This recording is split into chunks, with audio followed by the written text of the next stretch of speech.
remember the first time you heard the Christmas story? What did the words of the angel mean to you?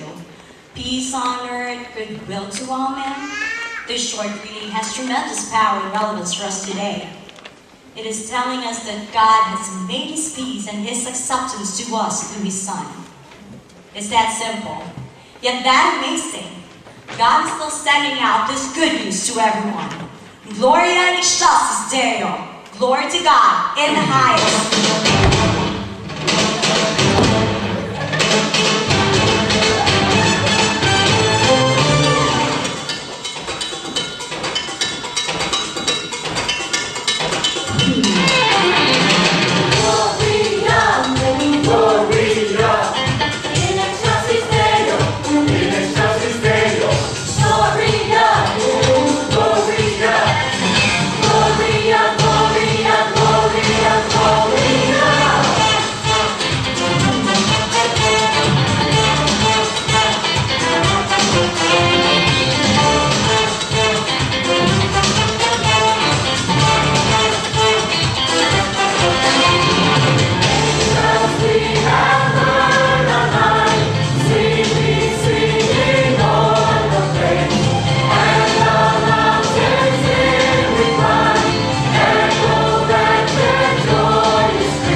Well, Merry Christmas and welcome to New Hope Church. We're really glad you could be here this evening.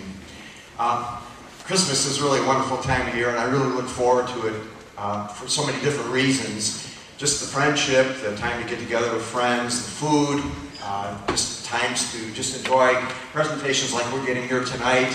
And of course, just the time to ponder and meditate on the birth of Christ, the meaning that it has for all of us. However, there is one thing about Christmas, this time of year, that I do not like. And that one thing that I do not like about this time of year is Christmas shopping. I absolutely cannot stand it. Now, I don't know what it is. It's just as luck would have it, I happen to get married to a lady who absolutely loves Christmas shopping. My wife Joyce is just a fanatic about it. I'll give you an idea of what it's how much she's dedicated to it. A few years ago, Joyce and I wanted to go Christmas shopping one day, and we had just got done eating breakfast, and we were ready to go out to the mall, and we were in the parking lot. She slipped and fell, and she hurt her wrist. I mean, it was hurt pretty bad, and we thought she had broken it. Well, anyway, I said to her, well, Joyce, your wrist looks pretty bad. Do you want me to bring you to the emergency room?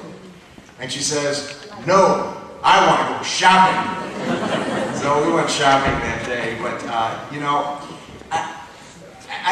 even I've been married 20 years to her, more than 20 years, and she has not yet been able to convert me. Now, I think when you have a phobia like that, usually there's some trauma in childhood that caused it. And I was doing a little psychoanalysis on myself, and I think identified the incident that caused it. So when I was a junior in high school, it was a few days before Christmas. I was a little behind in my Christmas shopping. I still had to buy something for my brother and my father. So it was just right before the Christmas holiday, and a friend of mine, Marty, had called me and says, Jerry, why don't we go shopping and finish our purchases? Now I'll tell you something, it's never a good thing when you leave it to the last minute. You probably are aware of that, but that's a problem. Well, anyway, our plan was, I used to live, when I grew up, near 58th in California in the city by Market Park. Our plan was to walk over to 63rd in California and start there and hit all the stores from 63rd in California, working our way east to 63rd and Western. And we hoped by the time we got through that half mile or so that we would have gotten all our gifts. Well, anyway, the first store that we went to was a place called Zemsky's Department Store on 63rd in California. Now I understand the store, I think, actually still exists, although it's not at that location anymore. We went into the store, and my friend, he knew what he wanted to get, a pair of shoes, but I wasn't sure what I wanted to do, but I knew I'd get my dad something. So I went over to the counter, and I saw a rack of men's cologne. I said, okay, yeah, that sounds good, men's cologne for my dad. So I walked over to the sales clerk, and I said, well, I'd like to get some men's cologne. Now, at the time, the guys in high school used to wear, I think, with like English leather and JDs, stuff like that. Well, anyway, I told the guy, well, I'm buying a gift for my dad. I'd like to get him some English leather or JDs. They looked at me and said, oh, no, you don't want that. I've got just the stuff for you. And he pulls out this little box and opens it up, and in it, there's this little jug. It looked like one of these moonshine jugs, you see in the movies of the stills in Kentucky, Well, anyway, that was the name of this men's cologne. It was called Moonshine. So he says, well, I think your dad would like this, So I opened the top and I smelled this stuff. Man, it smelled bad. It was really bad. But then he says, but no, just think about it. You open this up on Christmas Eve, they'll get such a kick out of it because it's in a moonshine jug, and he's just going out and really laying it on me real thick, And he says, well, my dad, he's a little older man, this might appeal to him, Well, okay, so I popped the money down and said, I'll take it, and I walked out the store with this bottle of moonshine. And I can just imagine that sales clerk and the other sales clerks there just laughing absolutely hysterically at what a sucker I was. And I think if Charlie Brown was with me walking out of that store, I think he would have felt sorry for me and my stupidity and gullibility for falling for that sales line. But anyway, I got my moonshine. So walking down 63rd Street, walking out of stores, couldn't find anything for my brother. Finally got to the end of the line, 63rd and Western. There was a Woolworth's dime store. Okay, some of you may remember those. Those do not exist anymore.